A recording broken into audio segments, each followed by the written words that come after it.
Good evening, ladies and gentlemen.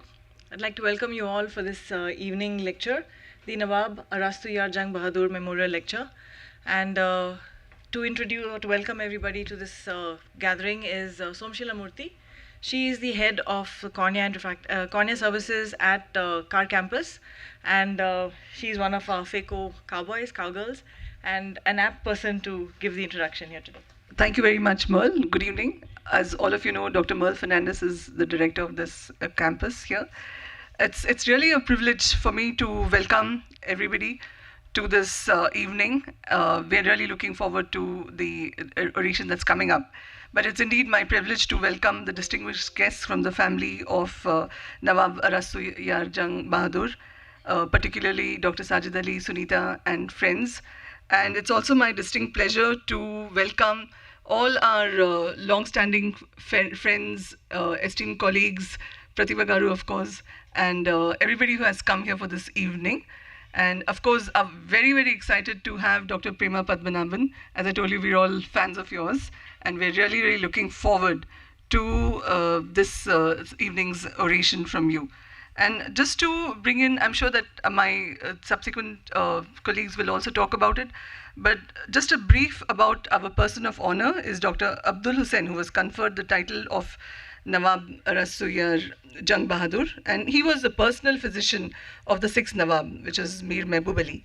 And he was also a skilled surgeon and a humanitarian to the core. He had such a strong passion to learn and to become a surgeon that he struggled against great adversities. And if you read about him, you'll really know. And this is inspirational to all the youngsters here, that how one can struggle and still achieve the passion that he had, which was to be a brilliant surgeon. He was also the superintendent of the erstwhile Afzal Ganj Hospital. Those from Hyderabad might know that name, which is now the Osmania General Hospital. And in the same spirit, his grandson, Dr. Sajid Ali, has instituted this biannual award in his memory. So with that, we look forward to the evening's oration from Dr. Padmanabhan, and we move on back to Merle to announce the next person coming here. So, as Somshila mentioned, we're very pleased to have you all here today, and it is my pleasure to talk to you about LVPEI Institute. Now, this is common knowledge for several of you, but may not be for some. So, I'm just going to take you through a couple of slides which will explain how this organization came about and started way back in 1986, and you can see it's hard to imagine that this was what this particular campus looked like in those days. And over a span of 1 year, this was the building that was constructed and remained that way for several years, the LVPEI Institute that we know of. And some of us have even trained in that center, though not many at this point of time. But this was the center that it started off as, and gradually grew to become this particular campus, that is the GPR building, the Gulapalli Pratibha Rao building, which we are in currently. But over time, we have added another block, that is the VSPC building, and these are the two buildings which are currently the Kalamanji Reddy campus where we are operating from. But along the way, in 2006, we added two tertiary centers, which are at Bhubaneswar and in Vishakhapatnam, and a couple of years later, another tertiary center in Vijayawada. But we are currently at over 260 locations. And how did this all come about? So there was a study that was done, the Andhra Pradesh Eye Disease Study, wherein it was noted that in the populace at large, refractive error was one of the larger causes of visual impairment, and that was when a secondary center was set up in Mudhol. That was the first secondary center that we had, and that was in an attempt to try and kind of rectify that problem. And so that expanded to 22 more secondary centers, which are taking care of people in the rural area, and over 230 vision centers. So this pyramidal model is a unique model that LVP has, wherein we try to make eye care accessible to people in the rural areas, where no ophthalmologist or optical outlet would be present, but we have our presence there. So we have at the base of the pyramid, we have vision centers, where we have a vision technician who would take care of people with problems that where they're able to, kind of do a good refraction, give glasses, able to identify a problem, refer that patient to the next level, able to create linkages within the community itself. And these vision centers would then send patients with problems to a secondary center, which is manned by a doctor, where they perform very simple surgeries like cataract surgery or other simple procedures. And these secondary centers, if there were any problems that required a specialist care, would then refer these patients to a tertiary center that is, which cater to a population of about 5 million. And so these patients would then be taken care of, in addition to other things that we also do at the tertiary centers, which is education as well as research. While the Center of Excellence is where we also do additional stuff like advocacy, planning, we have product development, and we have a host of other things which I'll show you in the subsequent slides. But the aim of this pyramidal model was to make eye care, which was appropriate at every level, available to people at the, where if they are not able to access care, they would be able to access it at the vision centers or the secondary centers, and to make it affordable to all and accessible. And this would enable screening of eye diseases from very basic problems to complex eye diseases. Would be able to handle them at all these levels and without compromising the quality. So eye care at that time was a conglomeration or a marriage between excellence and equity, where we would try and ensure that we deliver the best possible care, ensuring it was given to everybody who deserved it. And with that, these two, excellence and equity, then became embodied in the values that we are, which is now part of our DNA. And these are values of patient first, excellence, equity, togetherness, and integrity. And this is part of every LVPEI. So over the years, we've seen that we have this unique pyramidal model. And initially, we started with 6 functional arms, these different verticals that we have, but which have actually, grown to become 10 functional arms, which you can see in the slide here. And the togetherness that I spoke about is actually demonstrated in this image here, where you see that all these are interdigitated, they all work together. And so each of these, functional arms that we have, they all require the other functional arm to do well. So patient care, eye banking, vision rehabilitation, as well as rural and community eye health, education, capacity building. So these are all interdigitated and they all work together, and that's what makes LVP what it is. So this evolved as the vision of one man, and over the years, I think a very elaborate process was evolved to kind of hand over the baton, and the new leadership team took over a year ago. And we've been busy in the last 1 year. As you can see, there's a lot of numbers on this slide, but we have, kind of covered almost 16 million patients, done over 140,000 surgeries. Eye banking has done extremely well despite the COVID times. Besides that, we've got over 500 publications and, done a lot of work in the community as well. But some of the notable new initiatives that were undertaken in the last 1 year were the fact that we instituted the Anand Bajaj Retina Institute, which is a center of excellence and is going to become a global resource center for retina. In addition, teleophthalmology for retinopathy of prematurity, as well as the Pasyantu. So Pasyantu is this vehicle here, and what this vehicle does is it has got it's got a couple of diagnostic instruments. There are 3 of these vehicles at this point of time, which are in the 3 states, and this vehicle moves around from center to center and tries to provide advanced diagnostic services to patients who cannot actually travel here, which will help in the management of these patients. On the eye banking front, the network of eye banks that we have done a tremendous job. As you've seen, over 9,000 corneas collected, over 7,000 corneas utilized. But we have gone beyond that, and we are now trying to help other eye banks develop in parts of the country where these are non-existent. Like we've tied up with Hans Foundation, and we have set up center eye banks in Guwahati as well as in Varanasi, and these are eye banks which we are helping to nurture and grow. And we were awarded the Global Alliance of Eye Bank Associations. We were awarded a national award for the work of eye banking that we've done here in India. On the research front, there's been something very exciting that's happened, that is the 3D printed corneas. So if you all understand that corneal blindness is a condition where the cornea is opaque and individuals cannot see because of that opacity, the light doesn't enter the eye.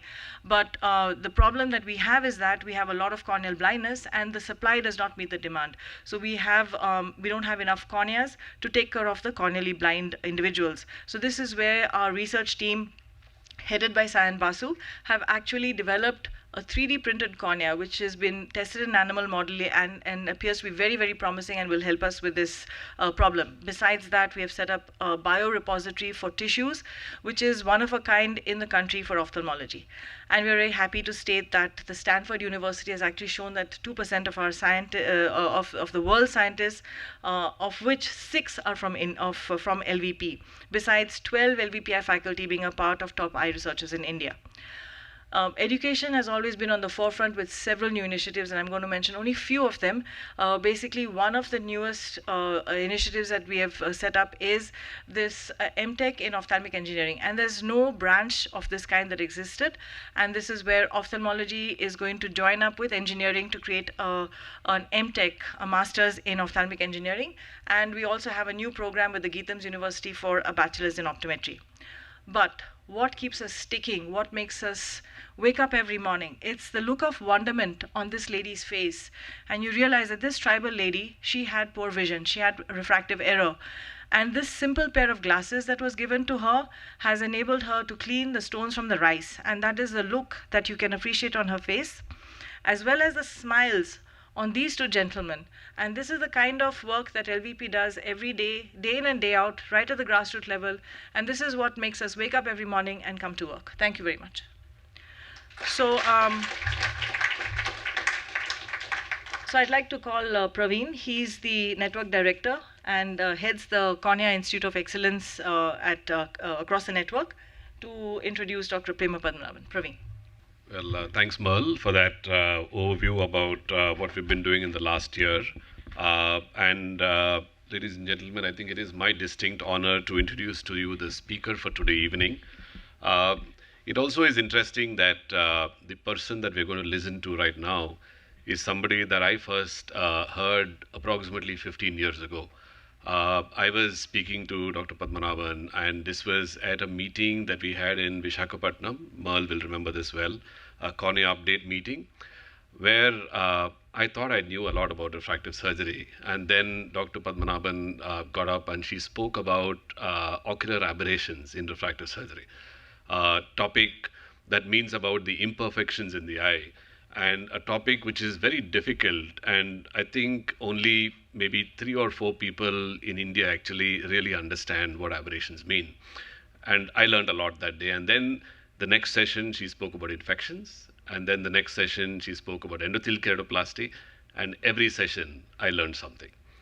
So following that, in 2013, when we had our first refractive surgery meeting, we were looking for somebody from the international stage who could speak about ocular aberrations. I did not find anybody suitable. And I asked Dr. Rao, and then he told me that you should speak to Dr. PP, because she spent time learning about ocular aberrations in one of the best labs in the world in Rochester, David Williams' lab. And I said, okay, let's go ahead and do that. And at the meeting, what she spoke about ocular aberrations far surpassed any of the other speakers who were present on that day. So this was my first introduction to Dr. Prema Padmanabhan. And following that, for today's event, normally I try and collect information about the speaker to try and introduce him appropriately. And I try to do the same thing.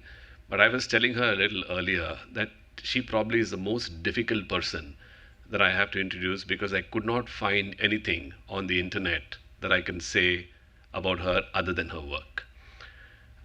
Listen to what I'm saying. There is so much out there about what her work says, but there is very little about the person herself. And so I went back and spoke to some of the people who worked with her in the past.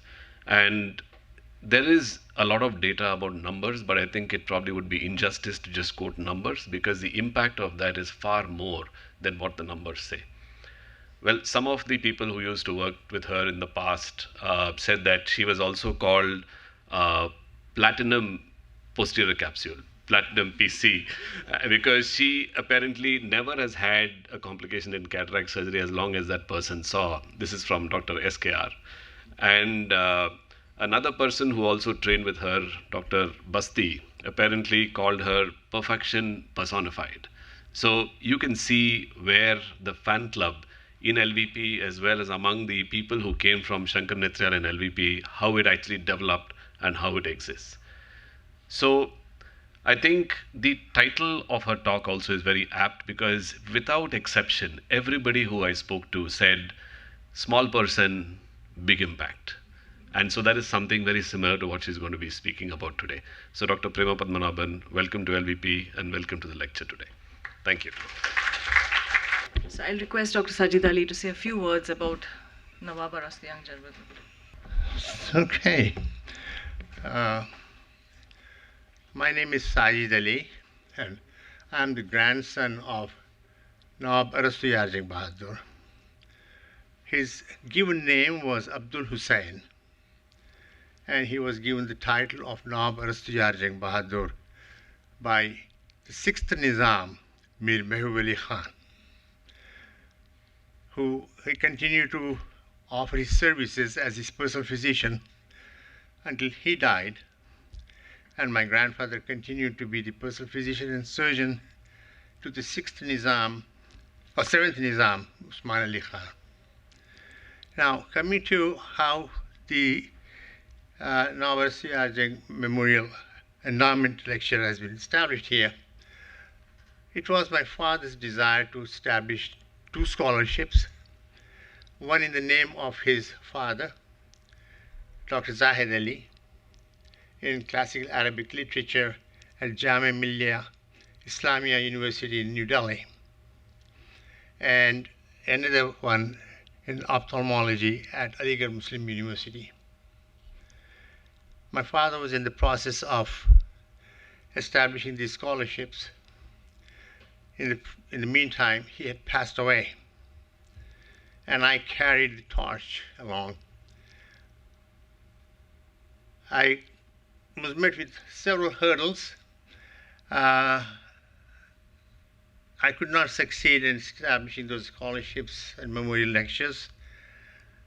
So I requested my mother to allow me to change my father's will, which she did. And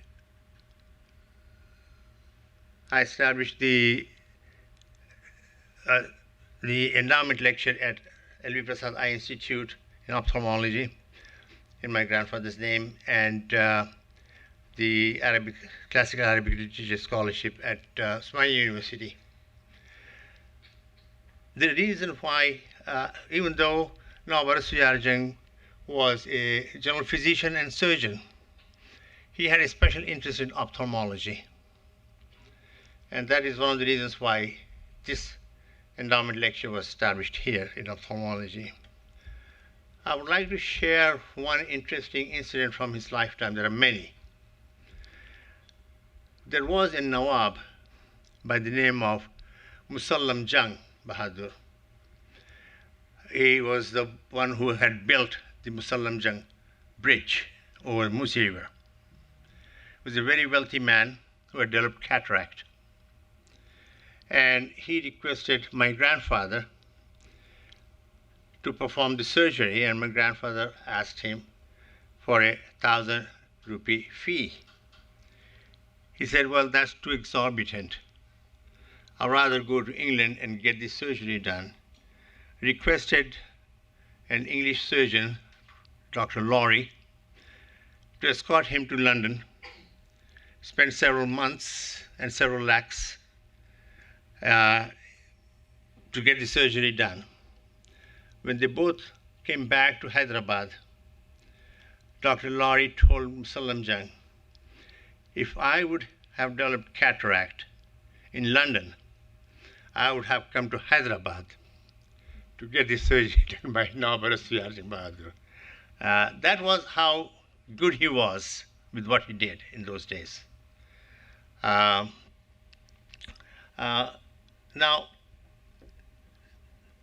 Nawab Arastu Bahadur had 12 children, and most recently we had a family get-together in Maryland area, and the descendants of Arastu Bahadur got together there, and we were 540 in number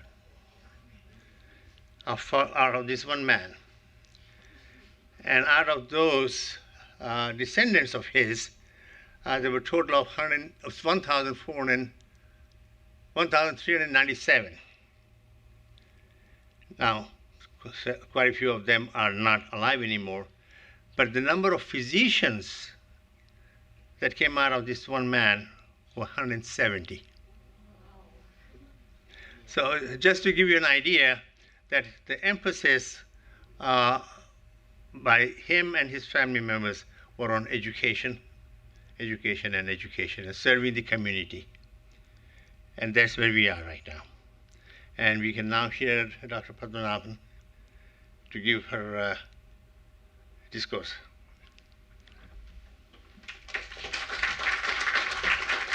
Thank you, Dr. Sajid Ali. So how many of those were ophthalmologists was the question that some of us had. Right, so now it's my pleasure to invite Dr. Prema Padmanabhan. We've been waiting for this moment to hear your talk on the big impact of small talk. My respectful greetings to the family of Nawab Bahadur Jung, Dr. Sajid Ali, Mrs. Sunita, and the rest of the family, in whose name we all gather here. My equally respectful greetings to the Shahinshah of Ophthalmology in India, and to his ophthalmic family, the LVPEI Eye Institute. I've enjoyed a long association with this institution, but more than the duration, it has been the deep emotional connect that I have felt but unable to express, but have always treasured. To be a fellow of the LVPEI Eye Institute is a haloed title that every young ophthalmologist would aspire to. And although I do not have the privilege of officially belonging to that club, which remains my regret, I have always considered Dr. Rao as my teacher and mentor, and that will always remain my pride.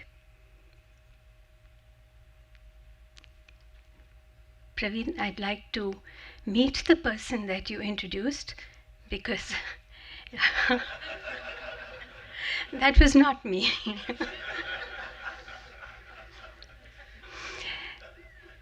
A couple of years before the pandemic started, I unwittingly agreed to be the co-guide for a research student pursuing his PhD. I did not realize until it was too late that I was being sentenced to a term of confinement in a cell. Forgive the pun, but this is exactly where I found myself with this book, which only has an entrance door to it, much like this hall.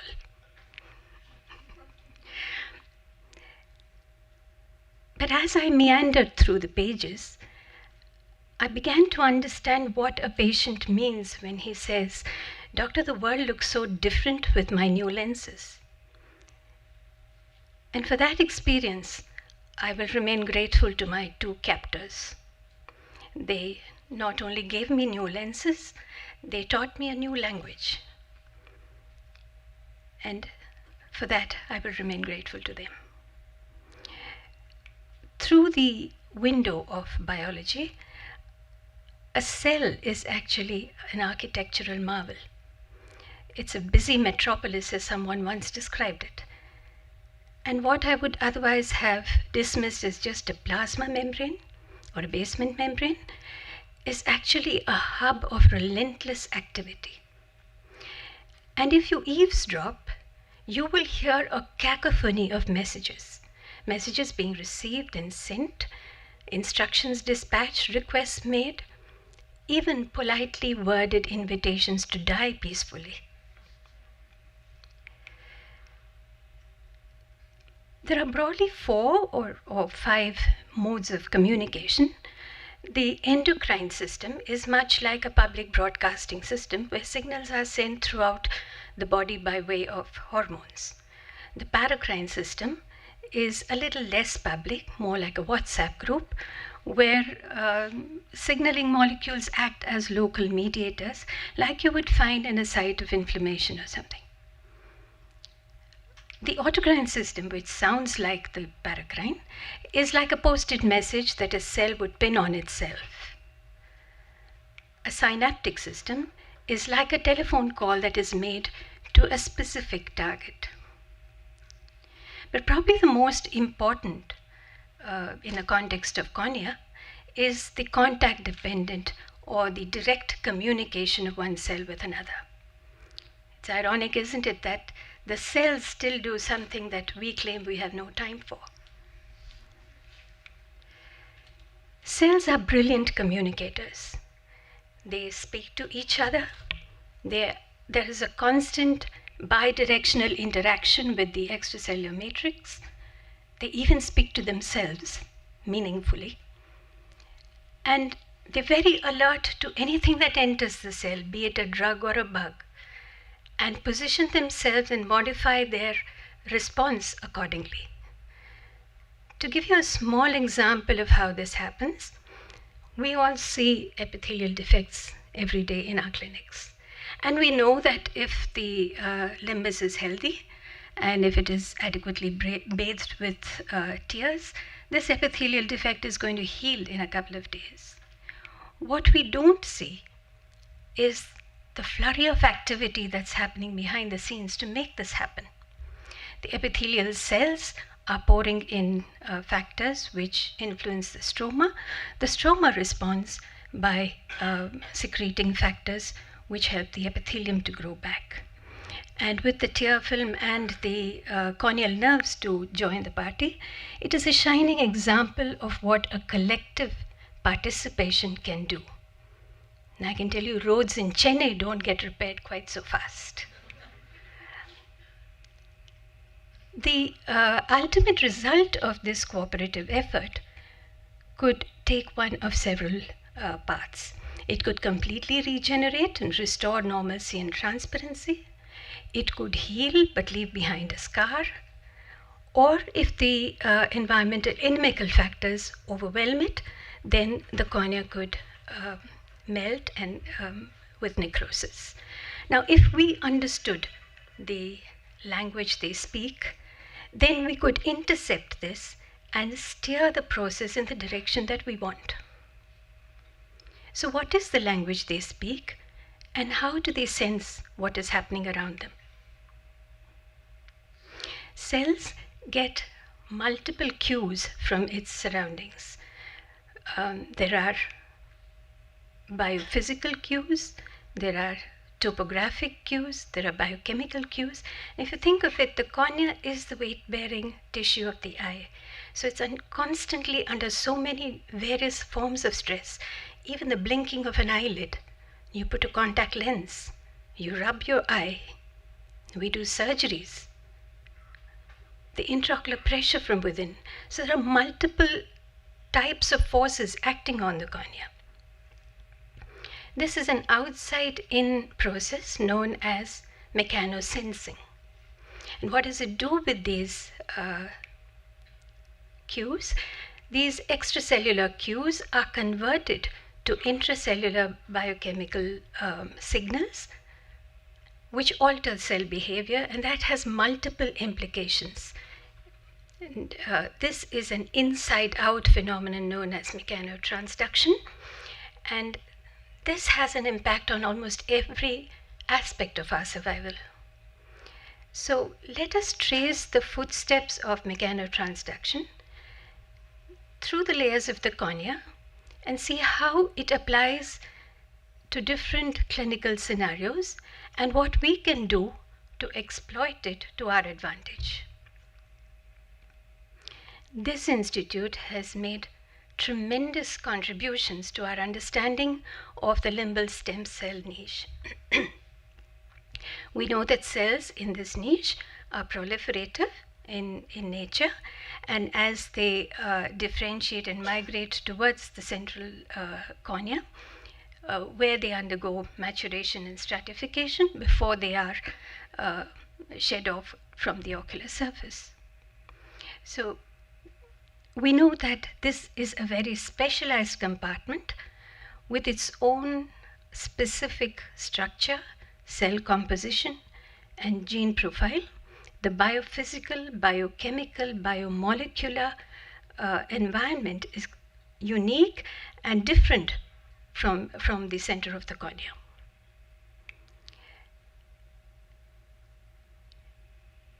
Now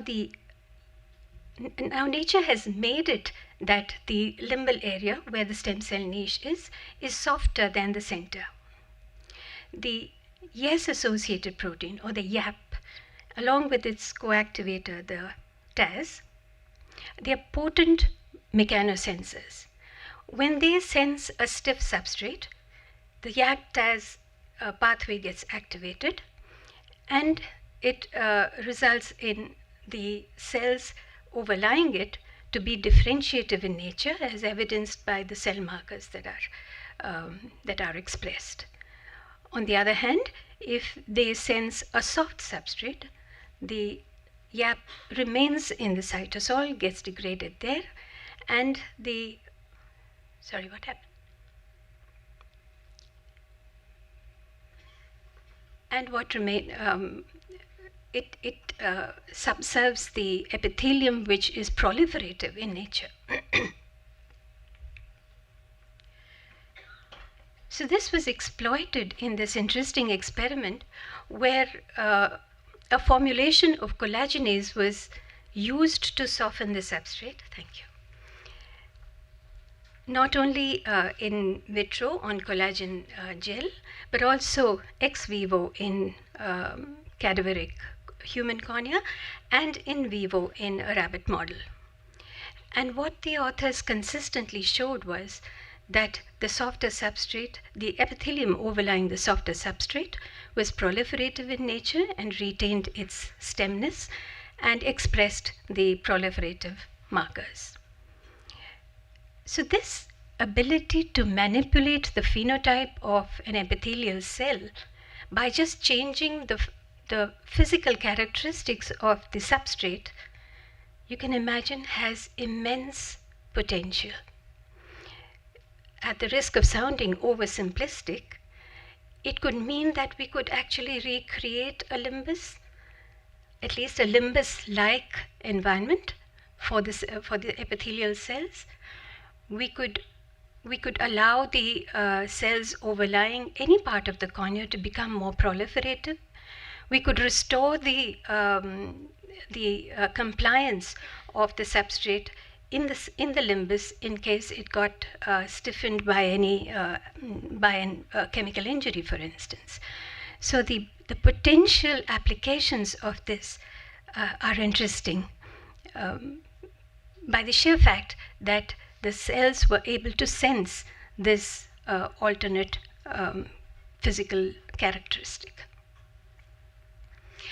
Keratoconus is a condition where we know that the stroma has a lower elastic modulus. With breaks in the Bowman's layer, the epithelial cell is able to sense the stroma.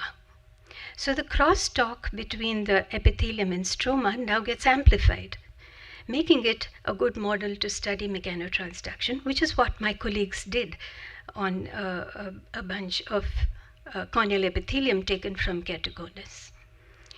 Now we know that beta-catenin is an important member of the Wnt signaling pathway, and they consistently again found that in keratoconic epithelium, the beta-catenin moves from the plasma membrane to the cytosol, where they, acting on the actin cytoskeleton, alter the morphology of the cell. They enter the nucleus, where they influence the transcription factors in the nucleus and alter the function of the epithelial cells. This loss or reduction in the barrier effect was confirmed by fluorophotometry in a bunch of patients with keratoconus, where we showed that there was an increased fluorescein intake, some of it recovering after a cross-linking. The morphological changes were again confirmed when epithelial cells were grown on substrates with different rheological properties. And my colleagues could also show that the altered actin proteins probably reflected a reduction in the endocytic pathways. So while this signaling pathway explains the changes seen in the epithelium, the stromal changes also could occur due to mechanotransduction. The stretching of the stroma might be sensed by the keratocytes, and using the YAP signaling pathway produce an increase in proteases and a stromal breakdown, a collagen breakdown. We've been told that keratocytes are quiescent. They are quiescent, but they are not quiet. They're in constant conversation with the extracellular matrix surrounding it, by way of integrins and by way of adhesion molecules. But the smallest provocation will activate them into repair fibroblasts, and in the presence of TGF-beta goes on to myofibroblastic transformation. And here again, the stiffness of the substrate seems to affect these changes. A softer substrate supporting a quiescent keratocyte, a stiffer substrate promoting myofibroblastic transformation. It won't take you long to think of a condition where we intentionally stiffen the substrate. This is probably one of the most recognized photographs published in recent times and symbolizes a paradigm shift in the management of keratoconus. But our inability to measure, and more importantly, to control the amount of change in stiffness that we are inducing may backfire on us. This is one of my patients whose ASOCT showed significant scarring when she came back 2 years after cross-linking, although she was happy that her keratoconus had arrested. I was very uncomfortable to see this. So even as we bake the cornea in ultraviolet, we must make sure we don't toast the cornea for these patients. But understanding the signaling pathway that might have happened, perhaps the stiffer substrate was what promoted the myofibroblastic transformation, we could think of possible molecules that could intercept it. But this, of course, is far from tested in human eyes.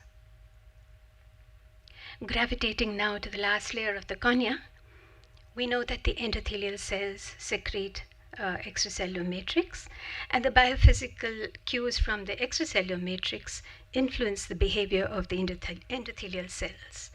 Once again, an example of dynamic reciprocity. And this was another interesting experiment where healthy endothelial cells were grown over a Descemet's membrane with different sized guttae.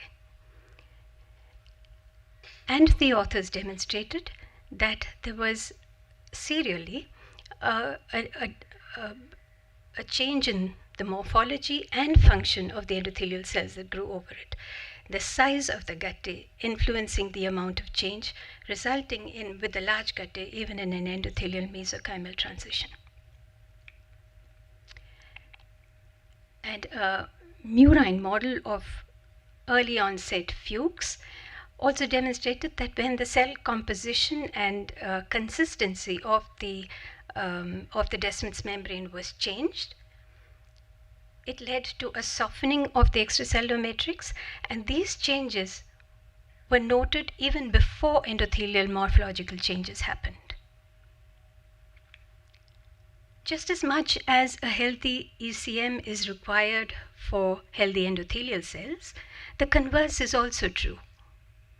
We know the frustration of seeing a Descemet's detachment which refuses to reattach. We've seen spontaneous Descemet's membrane detachments. And the most frequent cause for all of this is an absent or dysfunctional endothelium. And as we step into the era of cell therapies and tissue engineered corneas, we would probably need to keep this in mind. The rheological aspect of the substrate may have to be factored in to allow a healthy growth of these cells. So with all these examples of mechanotransduction at different clinical scenarios, I have attempted to give you a glimpse, but only a little glimpse, of the social life of a corneal cell. Its corneal networking is probably more efficient, far less disruptive than we care to admit. And as I was putting this together, I was asking myself if there is a message for us in all of this. Whether we zoom into the microscopic miracles that are happening in a humble cell, or we gaze at the grandeur of outer space, can we not see that we are all made of the same stardust? And in our connectedness lies our strength. I cannot put it as beautifully as these words from the Sufi saint, Khalil Gibran, who said, "There is no border between you and the closest thing. There is no distance between you and the farthest." Maybe that's why it is called the universe. It is one song, if we choose to sing it in harmony. Thank you.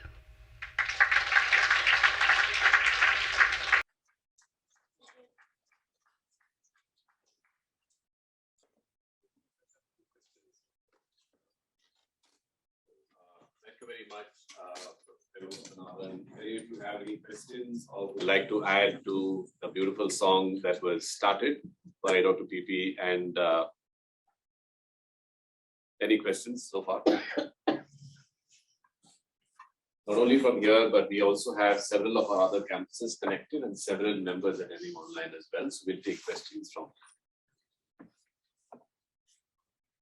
I don't have a question, just a comment. It felt like poetry rather than a scientific lecture, and I enjoyed it thoroughly. Thank you so much.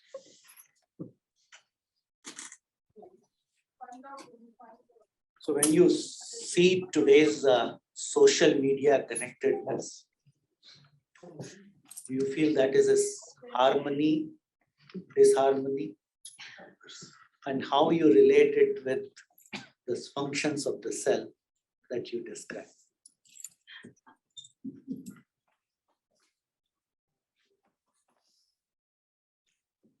I need to be politically correct.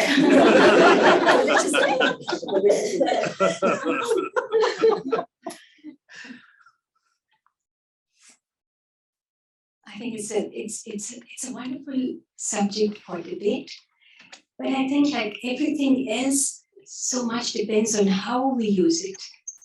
The same is true of nuclear energy. The same is true of so many other things. When you have power, you need to have wisdom. Fantastic. One of the questions that several ophthalmology residents are faced when they're entering ophthalmology is, how will I spend the entire life studying only two small eyes? I think today you've shown that most of us probably don't know very much about the eye. Thank you. Any further questions would you like to ask? Only. Thank you, ma'am. Great lecture. So I have a question concerning a YAP signaling pathway. So now we know the vertiporphyrin is a photosensitizer dye which directly inhibits the YAP signaling pathway. So by using this dye, is it possible to achieve a scar remodeling, end up having a scar with a transparent cornea rather than end up having a scar? Thank you, Timothy. I know very little, but I think that the YAP test acts in so many different ways in different cells in different situations. But yes, that's exactly where cell therapy, the molecular therapy is heading. by attacking a therapeutic target once you know the pathway in a particular disease? Thank you. I would probably learn from that, learn from you how that can be done.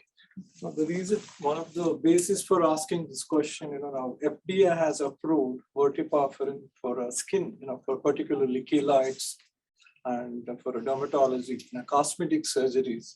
It's been exploited. Yeah. So I've been, interested in this molecule. If I could use this molecule, particularly in a pediatric cornea where you end up having a scar in the visual axis. So if that can help us, overcome doing a transplantation. So that's the interest behind it. Thank you. I don't know what the regulatory system is to try any of these therapeutic drugs, unless you repurpose something which is already being used in somewhere else, like the Rho inhibitors. I do not know how to proceed in such situations. We have one question online. Jagdish Ratnani, you can go ahead and unmute yourself and ask the question. Thank you. I am on low bandwidth, so I'm without the camera here, if that's okay. A fascinating lecture. I'm absolutely amazed at what I heard today. Thank you so much. I am not an ophthalmologist. I am not a medicine person, not a doctor, but I'm fascinated at how and why you landed quite seamlessly from a very technical overview to Gibran and the universe and the connectedness. And my question to you is, how do you build this attitude where you're able to see the larger, even as you get more and more narrower in your technical expertise? Because the risk always has been that the more technically profound you are, the less profound you get on the larger things that drive the smaller things. And yours was quite a seamless presentation, going from the small to the big. And what message might that have for young physicians entering the profession? And in fact, every single technical expert who prides in his knowledge. Thank you. Thank you very much for those words. I think there is so often we find that the microcosmos or the macrocosmos, the secrets are the same. And nature is probably speaking to us, it's just that we are deaf. Like Kabir said, the drums of eternity are beating, but my deaf ears do not hear.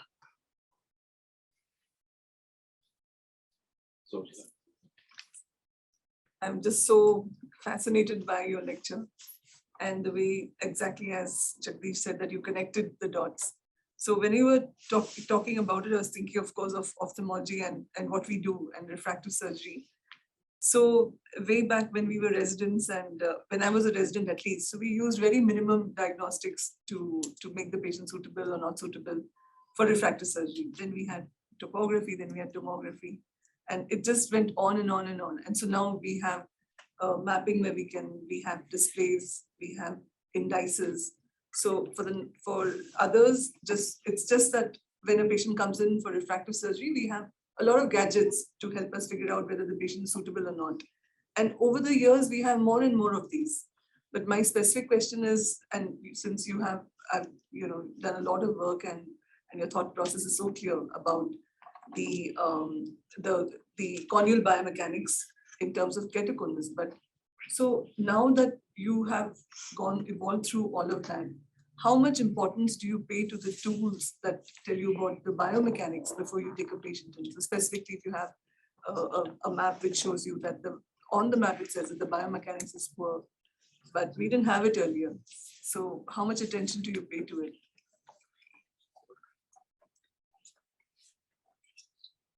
Thanks, Sunishila. You always make me think. I think with all of these diagnostics, just as important as it is to know what it measures, we need to also know what it is not measuring. even the diagnostic, even the, you mentioned corneal biomechanics, but what is it we are measuring? And is that what we need? I mean, what it is measuring is just the global response of the cornea to a puff of air. That is not tensile strength. That completely ignores viscoelasticity. That doesn't tell you anything about the shear that is happening. So it's not giving you a complete picture. So how much importance then would you lay on the numbers that you see? I think we need to understand the limitations as much as the strengths, and somewhere find the balance. We still don't know how to measure everything with one number. But then now we have mathematics and we have computations and we have brains in Praveen. So I think somewhere these computational methods will help us. And I think also that it's important, at least I realize probably too late, that an understanding of basic science is so important to be a good clinician. I wish I had known this when I was young, which was decades ago. But this cross-linking of specialities, this cross-linking of diagnostics with mathematics, with artificial intelligence now, with clinical science. And this is something I know that Dr. Rao has always been talking about. We need to bring everything together to enhance our understanding. Thanks. So when Dr. PP showed us that picture of the persistent epithelial defect, my mind went back to the clinic and to my days in OPD with Dr. Rao, when we would often get hauled up for not knowing how that epithelial defect healed and what were the cell-to-cell interactions that were happening at that stage. So thank you. And I'm sure there were a lot of fellows, my colleagues who are here, who would be going back to those days where we had to actually draw that diagram on the board and explain it to him in the corridor before, or we had to draw it 500 times. So yeah, thank you. And no, your talk was really awesome, but as we know, all good things come to an end. And so I'd like to invite Sayan, who's the Director of Research here at LVPEI Institute, to give the vote of thanks. Good evening, everyone. It was, I think, the experience of listening to Dr. Prema Padmanabhan give the talk this evening. It was, for me at least, I was standing at the back and listening to her talk. It was like listening to classical music and poetry and science at the same time. It was just so soothing and so lyrical and yet so impactful. Thank you so much, ma'am. So it's my distinct pleasure to give the vote of thanks and close the proceedings for the day. I want to thank, on behalf of the LVPEI family, Dr. Sajid Ali, the grandson of Nawab Arastu Jung Bahadur, Mrs. Bilkis Begum, the daughter of Nawab Arastu Jung Bahadur, and also Mr. Abid Ali, who's Dr. Sajid Ali's father, and who's also the retired principal of the College of Engineering of Osmania University. And I want to thank all of you who attended the lecture here physically and also online, and the team at LVPEI, the communication, security, the people at the auditorium who keep everything going seamlessly, and also Arun and the entire hospitality group. Thank you so much. Have a very great evening, and thank you so much for coming. Thank you.